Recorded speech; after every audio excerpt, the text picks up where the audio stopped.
Welcome to this custom-tailored deep dive, crafted specifically for you. You already know the European theater of World War I inside and out.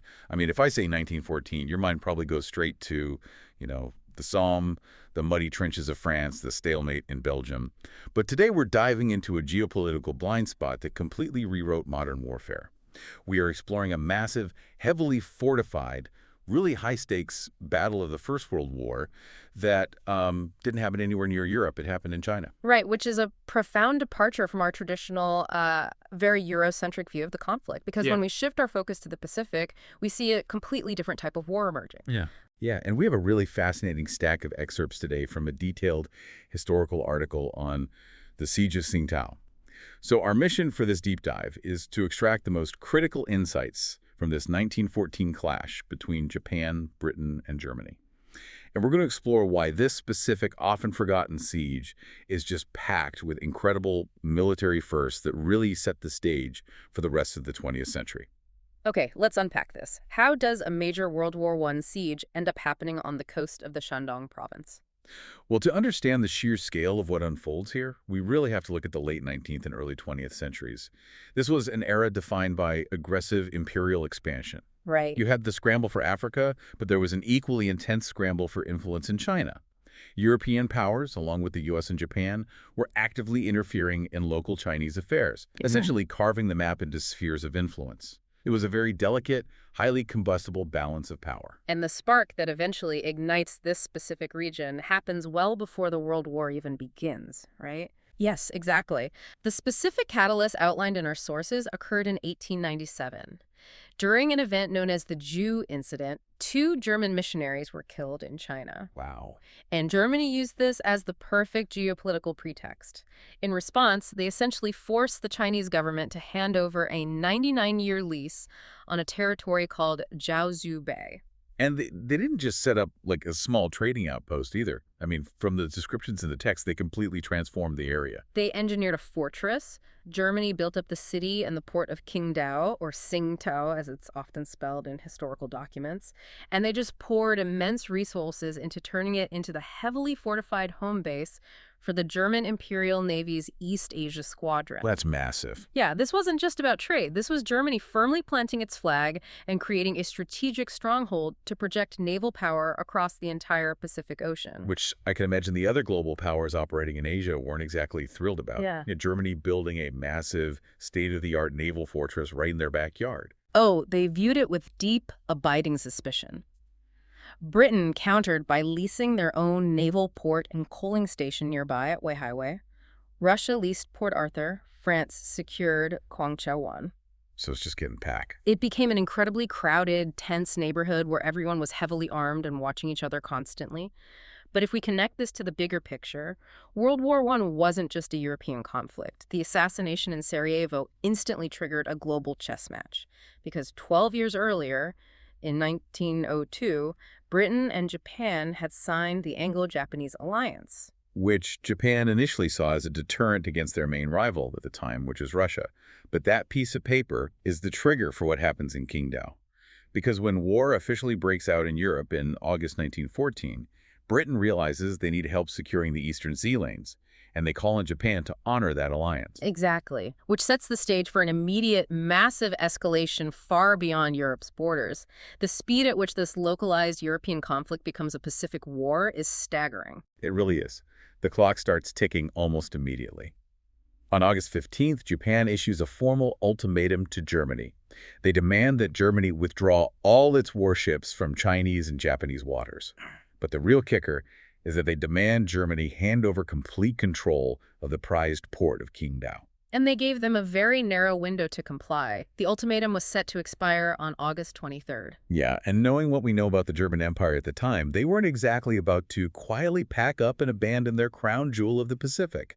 Our sources include a quote from Kaiser Wilhelm II that really underscores the intense psychological stakes of this standoff. He made the defense of Qingdao an absolute top priority, declaring, "It would shame me more to surrender Tsingtao to the Japanese than Berlin to the Russians." That statement tells you everything you need to know about the imperial mindset. He is directly equating a colonial leasehold in China with the very capital of the German Empire. It was a matter of profound national pride, Surrender was simply not an option on the table. So the August 23rd deadline comes and goes. The ultimatum expires, Japan declares war, and the Pacific Theater instantly ignites.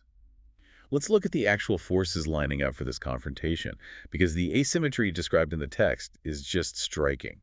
What kind of defensive force did the Germans actually have inside this fortress? Inside the garrison at Qingdao, it was a surprisingly modest and incredibly mixed group. The defense was commanded by a naval officer, Governor Alfred Meyer Waldeck. He had a total force of just 3,625 men. It's not a lot. No, and this wasn't a cohesive unit of regular army infantry. It was a patchwork of Marines, naval personnel, Chinese colonial troops, and a rather unexpected contingent of Austro-Hungarian sailors. Yeah, that stood out to me as well in the reading. Why were Austro-Hungarian sailors manning the barricades in a German colonial port? It was really just a matter of timing and location. The Austro-Hungarian cruiser, the SMS Kaiserin Elizabeth, happened to be stationed in the port when the war broke out. Being part of the Central Powers, they were instantly drawn into the defense. So you have fewer than 4,000 men, a mix of different nationalities and naval backgrounds, preparing to hold the line. And what exactly is bearing down on them from the outside? An overwhelming, highly organized Japanese force. The Japanese army deployed their 18th Infantry Division. We are talking about 23,000 hardened soldiers, fully supported by 142 pieces of heavy artillery. Wow. That is roughly a 6-to-1 advantage in manpower alone, not even factoring in the artillery. But the text notes that Japan didn't show up to this siege entirely alone. Britain also sent troops.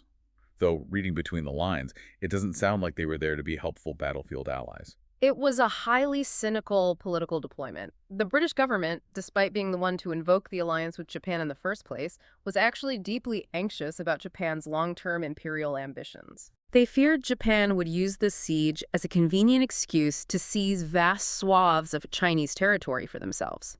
So, to keep a very close eye on their own ally, Britain sent a symbolic contingent of just 1,500 men. Just 1,500? Yeah, comprised of 1,000 soldiers from the South Wales borderers and 500 from the 36th Sikhs. It's essentially sending a tiny detachment to babysit an enormous Japanese army. And that complete lack of trust leads to some severe logistical nightmares on the ground. There's a detail in the source material about the British and Japanese forces suffering from friendly fire incidents because they were operating in the same chaotic theater. Yes, the situation on the ground was incredibly confused. Japanese sentries, not recognizing the British uniforms in the terrain, were mistakenly firing upon the British troops. Which forces the British to improvise just to survive their own coalition. First, they try tying white cloths to their helmets, which doesn't work. Eventually, the British troops are forced to wear Japanese raincoats and smocks over their own uniforms, just so the Japanese forces can identify them as friendly. It's a striking image. Right. It's like showing up to a high-stakes group project where nobody trusts each other, and you have to wear your rival's jacket just to avoid getting kicked out of the room. Exactly. And beyond the immediate danger, that uniform mix-up is a glaring historical red flag. It perfectly illustrates the fragile transactional nature of this alliance. These two empires are ostensibly fighting a common enemy, but there is zero innate trust.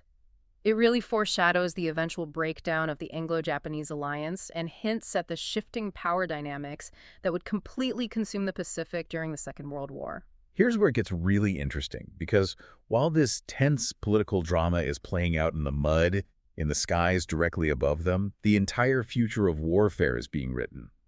This siege isn't just a clash of infantry, it serves as a live-fire testing ground for brand-new aviation technology. We are looking at absolute world-changing aviation first here. The Japanese Navy brought a ship called the Wakamia to the blockade. The Wakamia was a seaplane carrier, and in September of 1914, airplanes launched from the deck of this ship conducted the world's very first naval-launched air raids, dropping munitions on the German positions in Qingdao. When you think about how utterly dominant aircraft carriers would become in the Pacific just a few decades later, at Midway, at Pearl Harbor, it is staggering to realize the entire concept of projecting air power from a naval vessel was born right here at Qingdao. It is, and the innovation didn't stop with daytime raids. The historical record notes that these Japanese aviators also pulled off another unprecedented milestone, which was a nighttime bombing raid. They were pushing the absolute limits of what these fragile early flying machines could do. Meanwhile, the Germans are trapped inside the fortress. Do they have any response in the air? Barely. The German garrison originally possessed two Ettrick-Taube airplanes, but early in the campaign, one of them crashed, which left the entire German aerial defense to a single airplane, piloted by Lieutenant Gunther Plüschow. A lone pilot facing down an entire fleet. The imagery of Plüschow flying his wood and canvas plane over this massive Japanese blockade is just incredible. He is making daily reconnaissance flights, gathering intelligence, but he's also making nuisance attacks. The text describes him literally dropping improvised ordnance down onto the enemy ships from the open cockpit. Hand-dropping bombs. It highlights how incredibly raw and experimental warfare was at this specific moment in 1914.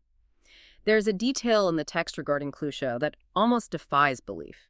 During the siege, he claimed what is considered the first aerial victory in all of aviation history. Wait, but he didn't have machine guns synchronized to fire through his propeller, right? That technology didn't exist yet, so how does he bring down an enemy plane? He claimed to have downed a Japanese fireman's seaplane using his personal pistol. That is wild. He is leaning out the side of his aircraft, hundreds of feet in the air, shooting at another pilot with a handgun. It sounds like a scene from an action movie, but it perfectly captures the era. It was an era of profound, rapid transition. You have massive industrial-scale armies maneuvering on the ground below, while up above, individual pilots are engaging in what amounts to airborne cavalry duels with sidearms. Let's shift our focus to that ground war, because while Plüschow is dodging bullets in the sky, he must have had a terrifying view of the net closing around Qingdao. Walk us through the timeline of how the Japanese actually squeezed this fortress. The physical squeeze began in September. The Japanese forces made their initial landings at Longkou. It was a brutal amphibious operation, hampered by severe autumn floods. Now, interestingly, these landings violated Chinese neutrality. The Chinese government officially protested the incursion into their territory. But they don't militarily intervene to stop it. No, they couldn't. China simply lacked the military power to challenge either the Japanese or the Germans, so they were forced to stand by as their sovereign territory became the staging ground for a foreign war. That's a tough position to be in. Very. And as the massive Japanese army began its advance, Governor Meyer Waldeck recognized he couldn't hold the vast outer perimeter with his limited troops. He made the tactical decision to pull his defenders back to the innermost line of steep, heavily fortified hills closest to the town. Mount Moltke, Mount Bismarck, and Mount Eltis. And while the infantry is digging into those hills, there is an intense, high-stakes naval cat-and-mouse game happening right off the coast in the harbor. Right. The German East Asia Squadron's main, most powerful ships had wisely departed the region before the war officially began, but there were still several vessels trapped behind the Japanese naval blockade. We mentioned the Austro-Hungarian cruiser Kaiser and Elizabeth earlier. Early in the siege, it attempted a desperate sortie against the blockade, but was unsuccessful. Realizing the ship was trapped, the commander sent half of its crew ashore to fight as infantry, and they actually dismantled the ship's heavy guns, dragging them onto land to create a defensive position they called the Battery Elizabeth. That shows an incredible level of desperation. But the most daring naval maneuver of the entire siege belongs to a much smaller vessel. Tell us about the German torpedo boat, the S-90.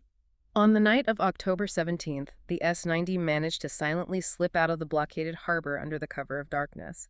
It approached the Japanese fleet and fired a single torpedo that struck the Japanese cruiser Takachiyo. Wow. The result was catastrophic. The cruiser sank, resulting in a staggering loss of life.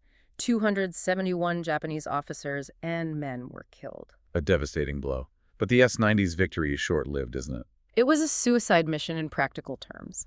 After sinking the cruiser, the S-90 could not navigate back through the fully alerted Japanese blockade to the safety of Qingdao. Running low on fuel and out of options, the crew was forced to sail into Chinese waters and scuttle their own ship. And over the following weeks, as the Japanese blockade tightened and the situation became utterly hopeless, the crews of the remaining trapped German and Austro-Hungarian ships, the Cormoran, the Iltis, the Lux, the Tiger, the Kaiser and Elizabeth, and finally the Jaguar, they systematically scuttled their own vessels to ensure they wouldn't become prizes of war. So the naval threat is completely neutralized, the harbor is neutralized. Now the Japanese apply unrelenting, suffocating pressure on land. And the text notes they're utilizing very specific siege tactics they had perfected just 9 years earlier against the Russians. Exactly. During the Russo-Japanese War of 1904 to 1905, particularly at the brutal siege of Port Arthur, the Japanese army learned exactly what it takes to dislodge entrenched defenders from fortified hills. Right. They applied those bloody lessons at Qingdao. They utilized a creeping advance, digging parallel lines of trenches to inch closer and closer to the German forts, moving dirt and men strictly under the cover of darkness to avoid sniper fire. And they had a horrifying amount of firepower to cover that creeping advance. The source specifically mentions the Japanese brought massive 11-inch howitzers to the battlefield. These were not standard field guns. The Japanese employed roughly 100 heavy siege guns.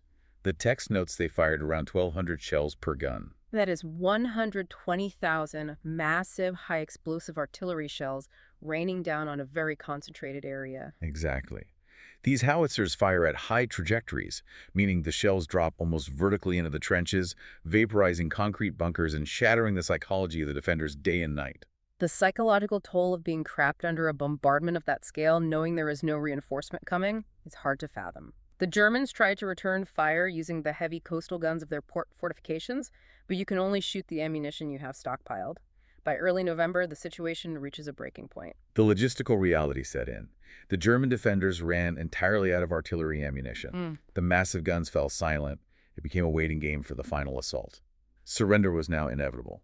Recognizing this, on November 6th, Governor Meyer-Waldeck entrusts his final dispatches to Berlin to his lone pilot, Lieutenant Plüschow. Plüschow miraculously manages to take off in his Taube airplane, escaping the doomed fortress just hours before the end. That very night, the creeping advance pays off. Waves of Japanese infantry surge forward from their forward trenches and overwhelm the third line of German defense. The next morning, November 7th, 1914, after holding out for over 2 months, the German forces and their Austro-Hungarian allies finally ask for terms. The fortress falls. And the Allied forces officially took full possession of the colony a few days later, on November 16th. Let's examine the bitter aftermath of this siege, starting with the human cost. The fact that fewer than 4,000 defenders held out for over 2 months against an army of 23,000 under constant naval blockade and relentless heavy bombardment is a testament to the strength of those fortifications. It was heavily publicized in Germany as a heroic last-stand defense, serving as a temporary morale booster on the home front despite the ultimate loss of the territory. But the human toll was severe. The Japanese suffered 733 killed and 1,282 wounded. The small British contingent saw 12 killed and 53 wounded. Inside the fortress, 199 German defenders died, and over 500 were wounded. That leaves over 3,000 surviving defenders who were taken prisoner. And our source paints a very vivid, very tense picture of the moment the Allied forces actually marched into the conquered city. When the Japanese troops marched in, the German defenders reportedly watched them with a sense of quiet curiosity. But the reaction to the British troops was entirely different. It was outright hostility. The text notes that the German troops literally turned their backs on the British soldiers as they entered the town. Turning their backs is one thing, but the source says the anger went much deeper. It reports that some German officers actually spat in the faces of their British counterparts. That is a visceral level of hatred. It highlights a very specific, unique layer of resentment. The Germans likely viewed the British as fellow European imperials who had broken an unwritten rule. In their eyes, Britain had brought an emerging Asian power into what the Germans considered a purely European imperial dispute. And they deeply resented Britain for unleashing the Japanese military against a European colony. Now, what happens to those thousands of German and Austro-Hungarian prisoners of war? This is where the historical documentation provides a fascinating split screen of reality. The sources present two completely contradictory narratives regarding the treatment of these POWs, and it's essential to look at both impartially. On one hand, you have the account of Admiral Meyer-Waldeck, the defeated German commander. Years after the war, he fiercely accused the Japanese military of holding his men in, quote, inhumane conditions. He alleged that the prisoners were subjected to the harsh arbitrariness of subordinate Japanese authorities for 5 long years. But the text also points out a starkly different narrative coming from within Germany itself at the exact same time. German newspapers back home were actually publishing articles praising the chivalrous treatment that the prisoners were receiving in Japan. Yes. And Meyer-Waldeck was so frustrated by this that he complained the newspapers didn't understand the reality on the ground. So we're left with the commander claiming brutal mistreatment on one side and the contemporary press claiming chivalrous conditions on the other. So what does this all mean? Why did we take you on this extensive journey into an obscure World War I siege on the coast of China? Because the Siege of Qingdao is the ultimate microcosm of how deeply interconnected the globe had become by the dawn of 1914. It fundamentally shifts how we view the outbreak of the First World War. A political assassination happens in a street in Sarajevo, the European alliance system activates, and almost instantly it sparks a massive air, sea, and land battle thousands of miles away in China. You have an Asian empire, a British contingent, and Austro-Hungarian sailors all fighting over a port leased from the Chinese government. Furthermore, it serves as a terrifying preview of the future of warfare. This wasn't just 19th century armies lining up in fields. This siege paved the tactical runway for modern carrier warfare and aerial combat. The first naval-launched air raids, the first night bombings, the first claimed aerial victory, the embryonic stages of the Second World War were tested here. It is the exact bridge between the old-world colonial scramble of the 1800s and the highly mechanized three-dimensional warfare that would define the rest of the 20th century. This raises an important question about the human element caught in the gears of all this geopolitics. Because the story of those soldiers didn't end when the fortress fell. After the surrender in 1914, the remaining German troops were transported to prisoner-of-war camps across Japan. They were held there through the entirety of the Great War until the formal signature of the Versailles Peace Treaty in 1919. And due to logistical and technical issues, they weren't actually allowed to repatriate to Germany until 1920. And here is the detail from the text that is so lingering and fascinating. When those camp gates finally opened in 1920 and the men were told they were free to go home, 170 of those German prisoners made a shocking choice. They elected to remain in Japan. Challenge yourself to imagine the internal reality of that choice. You spend 5 years of your life as a prisoner of war in a foreign land, and when you are finally offered a ticket home, you look at the prospect of returning to a homeland you haven't seen since 1914, a Germany that has been completely shattered by years of trench warfare, political revolution, and economic ruin. And instead of going back, you look around the very country that besieged your fortress, bombarded your friends, and captured you, and you decide, I'm going to stay. I'm going to build a new life right here among my former captors. It is a profound, incredibly human testament to the unpredictable ways that conflict reshapes our lives. Something for you to mull over as we wrap up today's deep dive.